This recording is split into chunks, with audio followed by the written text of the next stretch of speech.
नमस्कार दोस्तों, मैं विकास भारद्वाज। आज मैं बहुत ही महत्वपूर्ण विषय को स्टोरी के माध्यम से आपके साथ शेयर कर रहा हूँ। स्टोरी का टाइटल है जो जीता वही सिकंदर। दोस्तों, ये कहानी है मयंक की। मयंक पिछले 1 साल से NEET नीट एंट्रेंस टेस्ट के लिए तैयारी कर रहा था। कल उसका एग्ज़ाम है। वैसे तो मयंक हमेशा से क्लास में फर्स्ट आता था। केमिस्ट्री, बायोलॉजी, बॉटनी सभी उसके फेवरेट सब्जेक्ट थे। चूंकि फिजिक्स में उसका थोड़ा इंटरेस्ट कम था। मयंक अपने दोस्त राहुल को कॉल लगाता है और राहुल को फिजिक्स के डाउट्स दूर करने के लिए कहता है। क्योंकि राहुल जो था वो पिछले 1 साल से चंडीगढ़ के एक प्रतिष्ठित इंस्टीट्यूट से कोचिंग क्लासेस ले रहा था। राहुल मयंक की हेल्प करता है और साथ में उस मयंक को यह भी बताता है कि इस बार 14 लाख स्टूडेंट्स ने नीट के लिए अप्लाई किया हुआ है। मयंक राहुल को थैंक्स कहता है और फिर से अपनी पढ़ाई में जुट जाता है। मयंक को पढ़ता हुआ देखकर मयंक के फादर बड़े खुश होते हैं, लेकिन फिर भी वो मयंक को कड़क लहजे में पूछते हैं, मयंक परीक्षा पास कर लोगे ना? मयंक धीमी आवाज में, जी पापा। मयंक के फादर चले जाते हैं। मयंक गहरी सोच में डूब जाता है।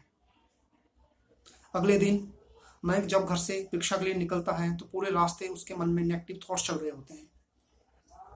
क्या होगा, कैसे होगा, मैंने जो पढ़ रखा है वो परीक्षा में आएगा भी या नहीं, इस तरह से। परीक्षा के दौरान भी मैं काफी नर्वस दिखाई दे रहा था। परीक्षा समाप्त हो जाती है, मैं घर वापस आ जाता है। परीक्षा के 1 महीने के बाद रिजल्ट आता है। दुर्भाग्यवश मयंक फेल हो जाता है और मयंक का दोस्त राहुल पास।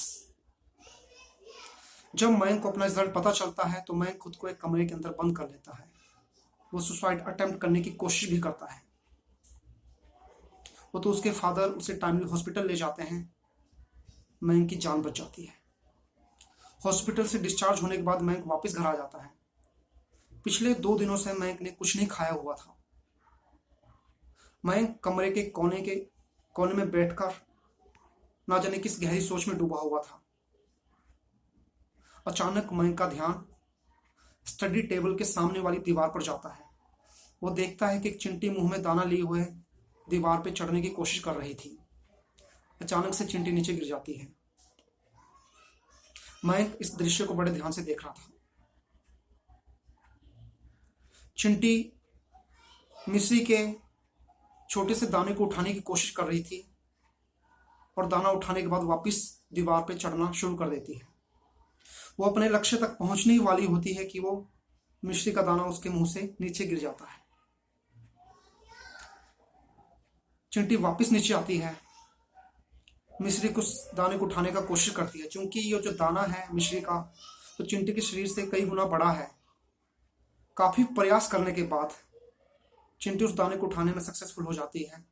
वो दोबारा से दीवार पर चढ़ना आरंभ कर देती है और फाइनली उस मिश्री के दाने को दीवार में बने उस छेद तक पहुंचाने में सफल हो जाती है। यह देखकर मयंक के चेहरे पे एक मुस्कान आ जाती है। मयंक की आंखों में एक नया आत्मविश्वास दिखाई देता है। मयंक अब जान चुका था कि सफलता कोई राह में मिलने वाली चीज नहीं है।